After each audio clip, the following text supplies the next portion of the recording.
Hey there gamers! In this video I'm going to show you how to get the Rider's Bow in Gothic 1 Remake.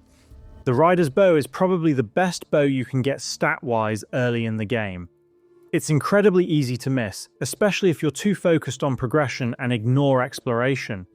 Once you reach this camp where you meet Drax, what you'll want to do is turn around and head to this river behind us. Swim here, then immediately dive down, and you'll see an underwater cave entrance. It's quite dark inside, but if you follow the path that I'm taking, you'll find a chest containing the Rider's Bow. This bow deals 24 damage, but it does require 14 dexterity to equip. You can increase your dexterity once you reach the old camp, and this is an extremely strong weapon if you're planning to make a bow build. And that's how to get the Rider's Bow in Gothic 1 Remake. Please do drop a like and subscribe, it really helps the channel grow, and I'll see you in the next tutorial. Thank you so much for watching.